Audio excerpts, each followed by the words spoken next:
Hey cuties, this is a speedrun of Gamble with Your Friends, and the timer starts now. Right away, we unstuck, which teleports us to the bottom of the house. For day 1, I take a look into the shop for a gun or a golden coin, and I don't see either, so I ignore it. For days 1 through 3, the gun is actually pretty useful, and I do end up finding one later. So you see why the gun is good. Now as we head into the casino for the first time, I'll let you now know that the dice game is the best game. Why? Because you can rig it super easily. Just take a little look-see. Boom, and there's my 2x win. And now you're probably asking like, oh my gosh, how did you do that? Well, that dice I just placed into the corner, however it is in your hands is how it's going to be placed down. I'll try to explain it better when it comes up again.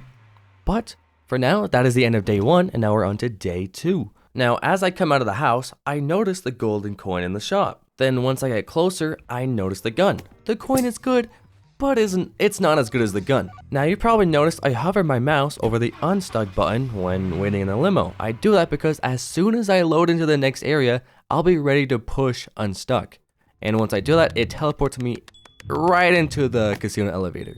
But since we got the gun, I stole the gun from the guy, went to the first floor to activate the timer, came back up, shoot myself in the limo, and it gives me, when you shoot yourself, you get 33% of the quota, and for days 1 through 3, that is enough to hit the quota. So that is why the gun is super nice. That was kind of a lot of information right at once, but for day 3, we do the same thing again. There was no items in the shop, so we continue on. I should also mention that the gun is a risky play. There's a 33% chance that I'll shoot my body off, but luckily I only shot my mouth, so I can still play just fine.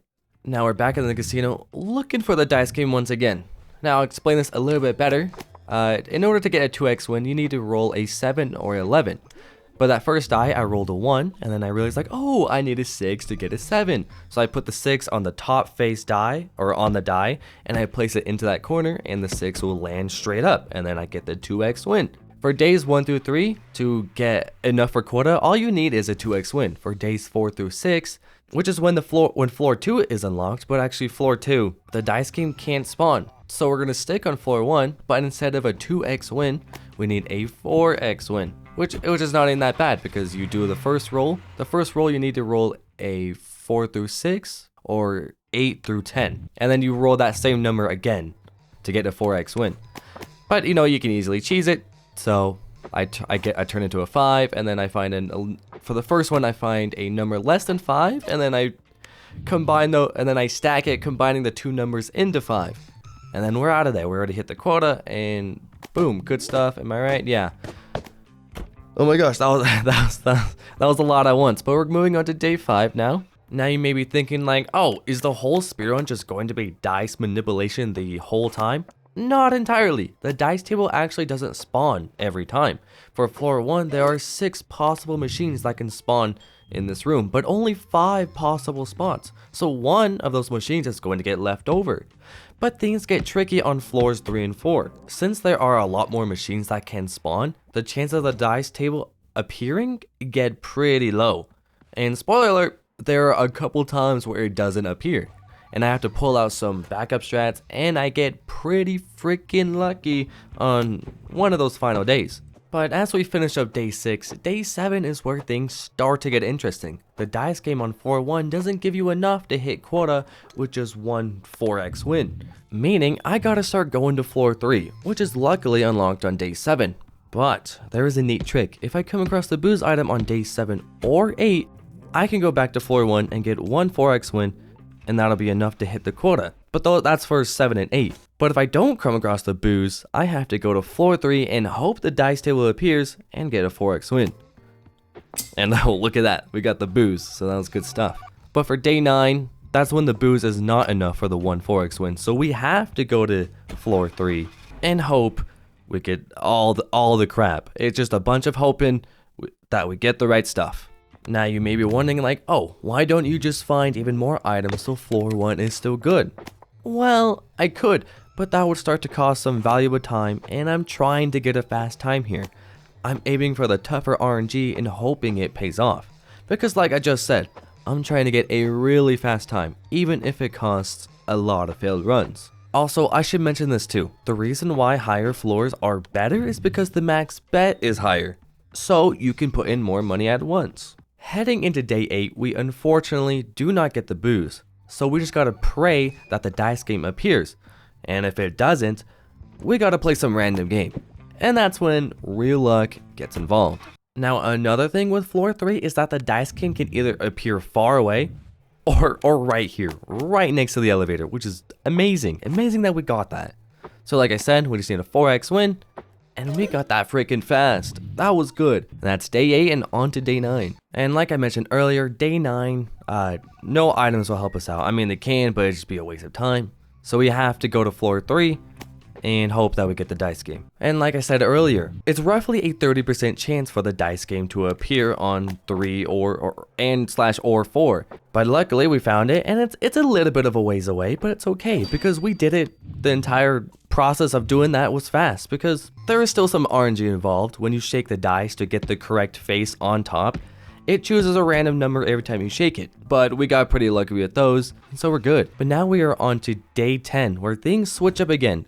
Floor 4 is unlocked, and this is also where I start getting items again. I mainly look for the blue book, gold coin, booze. I think that's roughly about it. I may do like the taser, but the reason I get that is because having one item will still allow floor 3 4x win on the dice game to be enough for a quota, like 1 4x win. I get that just in case if there's nothing on floor 4, because on floor 4, all I need is just 1 4x win, no items. I'm playing it somewhat safe because getting to this point in the run is already pretty freaking rare.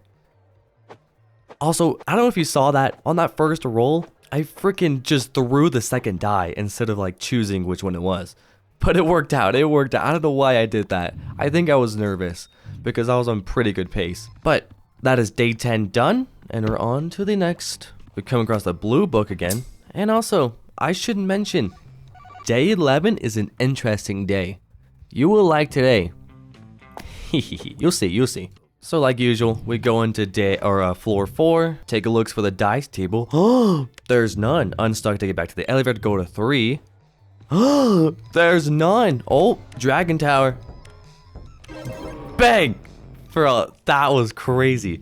If you don't know how Dragon Tower works, each floor there's a 25% chance that you'll fail. And I don't remember how many rows there were, but there's like 7 of them. And I managed to hit that 75% success chance on every single one. First try. I don't know about you, but that's kind of nuts. Especially this far into the speedrun. And we came across 0 items. I think mainly because to also save time, and I'm like, I'm not really too sure. I think there wasn't any good items, and like, okay, I don't want to reroll because rerolling takes time, and it could be a waste of time. So hopefully we come across it on floor 4. We just need 1 4x win. And we don't. But we get it on floor 3. Run would have ended. Or I guess unless there was another Dragon Tower that I could have just splurged on. But since we have no item, we need to get 1 4x win and 1 2x, which isn't too bad. But definitely takes a little bit of time. There's our 4x win.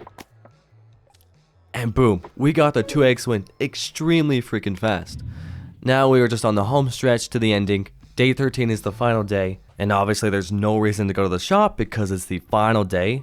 We're going to the boss floor. Now, at this point, it's just getting the money bags to where they need to go as fast as possible. And I'll admit, I'm doing the non-gambling option where we just pay off our debt. I'm not doing the freaking double it or nothing. I'm a wuss. Yeah, I'm not doing that. I don't want to. I guess would that still count? Even if I fail, I wonder if that would still count as like beating the game. Like if this would be a completed speedrun. Because I mean, I did lose all my money. I'm about to say no, but there it is. 10:19. It is the current world record. I know, amazing. I know. Friggin' ever since then, I've been somewhat trying to get a sub 10, but this is a tough run. The RNG required, it's a bit nuts, and it's very exhausting going for it. But I hope you guys enjoyed this. This was a pretty nuts run. But yeah, goodbye.